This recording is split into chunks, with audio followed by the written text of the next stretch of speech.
Hey everybody, welcome back. Glad you're able to join me here today for this second video podcast. I got a lot of good feedback from the last one, and so I'm going to definitely keep trying to do this format so we can make these podcasts available on both platforms, both obviously on its native platform, audibly as a podcast, and here on YouTube. Again, for those of you out there either listening to this podcast who have not seen the YouTube channel, check us out on YouTube at Northwest Aeronaut. That's AERONAUT. Northwest Aeronaut on YouTube. And for those of you seeing this on YouTube who haven't seen the podcast is the On Centerline podcast, available from pretty much every podcast provider. So a little bit of housekeeping here today before we get going with today's topic. Had a lot of you reach out to me with either questions or just feedback for the show, which I really appreciate. If you're using the link to basically send us a text message here on the podcast, I am getting those messages. However, I'm not able to respond. So if you're looking for a response to a question or anything like that, be sure to go to my website at Northwest Aeronautics or northwestaeronaut.com. You can email me through the website, or you can just email me at northwestaeronaut@gmail.com. And that way I'll actually be able to reply to your questions because at the moment I'm not able to get back to you if you just send a text message through the podcast. But I do appreciate your feedback and all your questions, so please keep sending them. Just know that if you want a response, be sure to email me. All right, guys. So, earlier today I was just going through things. I got some emails. I usually pull them up and, I was cleaning out all the clutter. And I got an email from Flying Magazine, which, don't get me wrong, I love Flying Magazine. And they put out a lot of good stuff. But sometimes I get emails like for aircraft listings or things like that just aren't things that I'm looking at. So I've been in a little bit of the habit of just kind of seeing the Flying Magazine emails and deleting them. And I got one earlier today and I went to delete it and I deleted it. And then I just realized I caught the subject matter right at the last second. I was like, checked my phone to undo the delete, hit the undo. And the subject of the email was Normalization of Deviance. And that stood out to me because it just so happens that I have been planning to do a podcast on this very topic. As a matter of fact, even just today, I was going to be doing a podcast that we're doing right now on this topic. And they just so happened to send that email. So it worked out very well. And I read the article. It's a great article. I'm going to link the article down in the comments in the info section below the video here, if you want to read the whole thing. And I'll be referring to, we'll be reading through a couple paragraphs of it throughout the podcast. But I wanted to talk about the normalization of deviance, specifically from the CFI vantage point. Okay, because this is something that's so important to be aware of and to try to mitigate to the best of our abilities, not just as CFIs, but as pilots in general. And so much of it starts, though, at the CFI level with the CFI that is teaching a given student, who then eventually will become a CFI themselves and will continue to teach pilots. And so this is something that I really try to make my CFI candidates aware of. And at times it can even come across probably a little bit nitpicky. I tell them this up front. I said, hey, I'm going to probably be telling you some things that are a little bit nitpicky or might come across as a little bit nitpicky. But it's important. And it's important because the normalization of deviance is a slippery slope. It's not just one thing you're going to see or realize or experience and be like, yeah, that's a bad thing. It's a slippery slope, and it starts with little things, little steps that over time seem to become normal. We might know in the moment that, oh, that's not exactly the way that should be done. Or, really, if I was doing this by the book, I'd be doing it this way. Or really, that's good enough, right? Maybe I didn't do a full, complete walk around or a pre-flight. Maybe I just gave it a quick walk around, whatever, but it's good enough. Maybe I didn't use a checklist for this particular task. It's these little things that in the moment you may or may not even realize you're doing, but because nothing bad happens from it, you begin doing it more and more. It's a deviation from what is normal, what is accepted, and what is proper that then just continues to build and build like a snowball rolling down a hill, getting bigger and bigger and bigger until one day something bad does happen. All because we have developed habits that we know are not normal or should not be acceptable that led to, the series of events lining up those holes in the Swiss cheese to create an accident or an incident. So as CFIs, when I tell my CFI candidates, I say to them, one of the hardest things about becoming a CFI and being a good CFI is learning to identify and break your own bad habits. We, as CFIs, cannot be afforded to have any bad habits. And that's not to say that we don't, and it's not to say that we ever will be able to eliminate them completely. We all have bad habits. We all take shortcuts from time to time. We all deviate from what is normal. But as CFIs, especially, but pilots in general, we need to try to mitigate that. We need to try to hold ourselves to the highest of standards and be by the book at all times. And the reason for that is quite simple. It's because we are teaching the next generation of pilots. And what one person, what one pilot or student sees their CFI doing, they are going to take as normal, as acceptable. They're going to see that as the way things should be done. They are going to emulate that, and ultimately they're going to propagate that.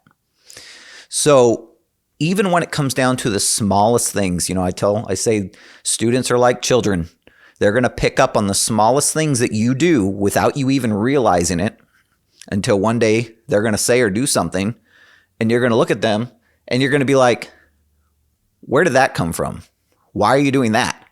And they're going to look back at you and they're going to simply say, well, that's what you do. And it might be a little bit shocking to you. You're like, oh, I did do that. I did do that. That even if it was just once, I did do that. So we cannot allow that to happen. We need to be ultra aware of everything we are doing, everything we are saying, and the procedures we're following to not only set that example for our students, but hold our students to that level, that standard. Okay. Here's just a small example and why I say, this might sound nitpicky, but if I have a student, let's just say we're in the pattern, maybe we're departing the pattern, and we depart and they make a call and they say, Cessna 6581 or Twin Oaks traffic, 65813, Crosswind departing to the west, Twin Oaks. Some of you might hear that and say, that sounds fine. What's wrong with that? Well, ask yourself, if you were listening to that transmission in a dark room, in a bunker, void of all outside contact, the only thing you had is a little microphone or a little speaker in your ear, and maybe a map of the airport that this particular person is at. Could you point out on that map from only that transmission exactly where that person is in space? I'll remind you, they said Twin Oaks traffic, 65813, crosswind departing to the west, Twin Oaks. Well, you might have an idea of where that person is, But could you absolutely 100% sure point it out on the map? I don't think so. Because if we think about what they said and what it all could mean, Crosswind for, first of all, which runway? We have one strip of pavement at Twin Oaks, constituting two runways, if you want to think of it that way. We have 02, we have 20. Crosswind could be a crosswind for either of those. And then, of course, there's always a left and a right crosswind. So which crosswind are you on for which runway? There's 4 possibilities. So the proper way to say that radio call would in fact be Twin Oaks traffic says in 65813, left crosswind 02 departing to the west, Twin Oaks. With that type of transmission and that type of communication, I could be sitting in a dark room somewhere with only a map in front of me and be able to point out exactly where that person is on the map. And that's what all radio calls should allow the person hearing them to do. Okay, now this is just position reports that I'm talking about. I'm not even talking about communicating necessarily with other pilots, which is a great thing to be doing at the right time and place as well. But any position report you make needs to be specific enough to where there is absolutely zero room for confusion. So anytime we're referencing crosswind, downwind, upwind, if you are going to reference upwind, and keep in mind, the upwind leg is not in line with the center line of the runway. You have the departure leg straight off the runway. That's the extended center line of the runway you just departed from. The upwind is just like the downwind. It has to be parallel to the runway in the direction of traffic flow. So whether it's upwind, downwind, crosswind, or base, there is always 2 options for every runway. So every communication, every call needs to have left or right and the runway number that you are in the pattern for. So that's just one example, because when we get sloppy with our communications, because we assume people will know what we mean. Oh, they'll know what I mean. They get it. Anybody who's flown here knows what I'm saying. Well, what about the people who haven't flown here? What if someone's new to this airport? Number one. Number two, what about just students? Again, students don't have the same frame of reference that you, as a more experienced pilot, might have. So we need to be very specific. And if you allow yourself to get lazy with your communications, that's the way your students are going to learn it. That's the way they're going to propagate it. I'm going to read a paragraph from this article in Fly Magazine that just kind of sums up what we're trying to talk about here.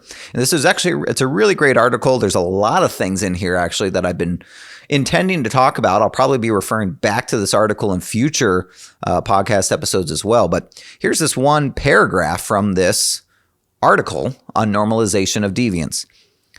CFIs can fall prey to this too when they are in a hurry or feel pressured by flight school owners. The rolling Hobbs meter is what matters to the business owners. If the CFI consistently flies an aircraft with deferred maintenance or rushes from one lesson to another, putting in minimal effort to determine aircraft performance, or doesn't check weather, or permits check-the-box instruction, that's what the learners will accept as normal. The next sentence goes on to say, when the learner becomes a CFI, the cycle repeats. And this is that slippery slope, this normalization of deviance. Like I said earlier, we all have bad habits. We all take shortcuts from time to time and deviate from what we know is normal and acceptable.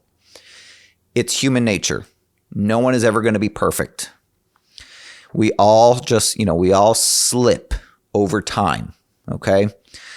And so as CFIs, we need to try our best to ensure that our slippage is as minimal as possible. And that's not to say it's not going to happen. But the key is that when we do realize and when we observe that it's happening, we kind of pull ourselves back up that slope. We get back up to where we should be. We reset. We even perhaps call ourselves out to our students. Say, hey, I know we did this earlier, but that was not correct. We made a mistake. We should really be doing it this way.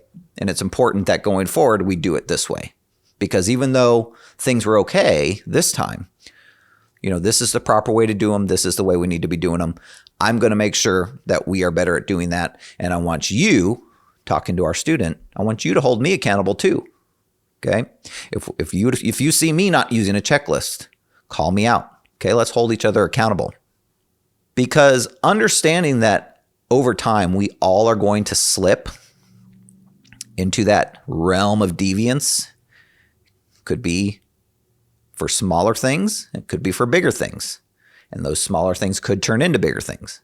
But understanding that, if we as CFIs set our students up, let's say already yay amount down this slippery slope. Let's say we're already halfway down this slippery slope to the bottom.